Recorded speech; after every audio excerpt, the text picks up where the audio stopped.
The Toothpaste Millionaire. 2. "What flavor is in that big plastic pan?" I asked. "You've got enough of that kind to frost 27 cakes." "That's no kind yet," Rufus said. "That's just 79 cents worth of the stuff that goes in the paste. I didn't want to flavor it till I figured out the best taste." "What does it taste like plain?" I asked. "Well," Rufus said, "mostly you taste the bicarb." "Bicarb?" I said. "You mean all this stuff I've been tasting has got bicarbonate of soda in it?" Rufus grinned. "Yeah," he said. "It's probably good for your stomach as well as your teeth." Know what I did when I got home that night? I mixed up some bicarbonate of soda in water. It wasn't that I was feeling sick. It was just that Rufus gave me this inspiration. What I did was to add a few drops of vanilla and a little sugar to the bicarb water. And you know what? It tasted something like cream soda. You'd never know you were drinking bicarb. And I like cream soda even better than 7-Up. I forgot to mention another nice thing about Rufus. The afternoon Rufus let me sample his first batch of toothpaste, he was trying to figure out how many tubes of toothpaste it would make. We looked at a medium-sized tube of toothpaste. "You must have enough for 10 tubes in that plastic bowl," I guessed. "More, I bet," Rufus said. "Why don't you squeeze the toothpaste in the tube into a measuring cup and then measure the stuff in the bowl?" I suggested. "That would be a waste of toothpaste," Rufus said. "We couldn't get it back in the tube." Rufus hates to waste anything. "I have a better idea," he said. "I'll pack into a square pan the toothpaste I made. Then I can figure out how many cubic inches of toothpaste we have, and you can figure out how many cubic inches of toothpaste are in the tube." "But the tube is round, Rufus," I said. "I can't measure cubic inches unless something is cube-shaped." Rufus thought a minute. "Maybe we can squeeze the tube into a cube shape," he said. I thought that was brilliant, but then I had another idea. "Rufus," I said, "it says on the tube that it contains 3¼ ounces of toothpaste.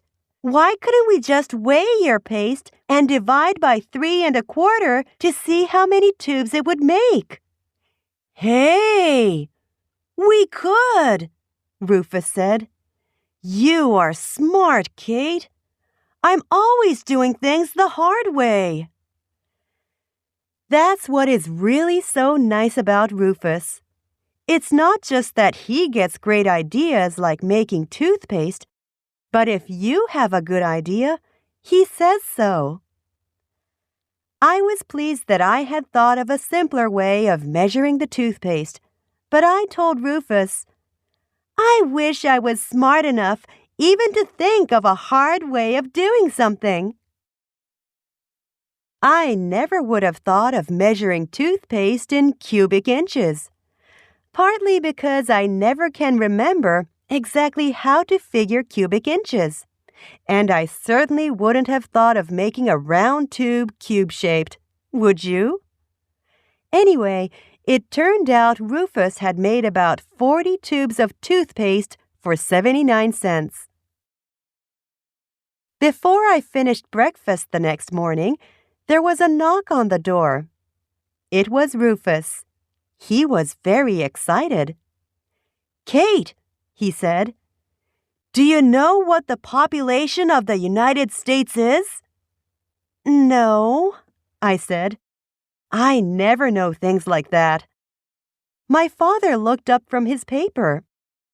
"According to the most recent census, over 200 million, he said to Rufus.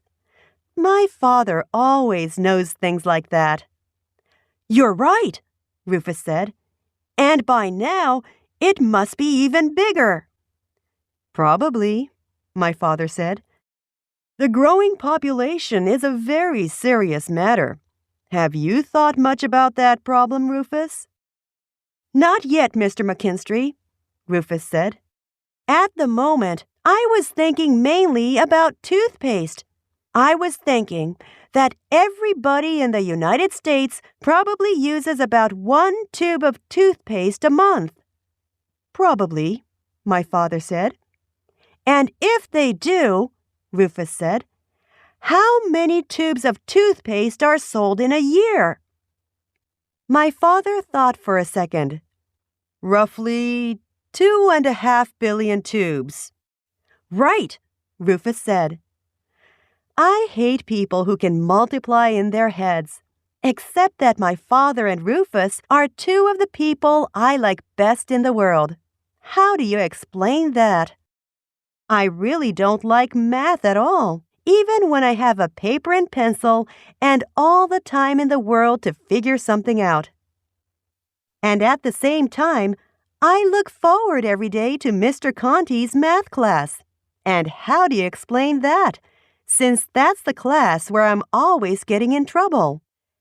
For example, the same day my father brought up the population explosion, there's Mr. Conti in math class saying, Kate McKinstry, would you please bring me that note? Well, it isn't exactly a note, Mr. Conti. I see, says Mr. Conti. I suppose it's another math problem. It looks like a math problem, Mr. Conti. The message from Rufus that Mr. Conti got to read that day said, if there are 2.5 billion tubes of toothpaste sold in the U.S. in 1 year, and 1 out of 10 people switch to a new brand, how many tubes of the new brand would they be buying? The right answer is 250 million. It took the class a while to figure that out. Some people have trouble remembering how many zeros there are in a billion. Then there was a second part to the note. If the inventor of the new toothpaste made a profit of 1 cent a tube on his toothpaste, what would his profit be at the end of a year? And it turns out that the inventor of this new toothpaste would make $2.5 million in profit. Well, that's how Rufus's toothpaste business started, with Rufus figuring out that if he sold the toothpaste for only a penny more than it cost him to make, it cost him about 2 cents a tube, that he'd soon have millions of customers. He had to start in a small way, of course. When he started his business, Rufus packed the toothpaste in baby food jars.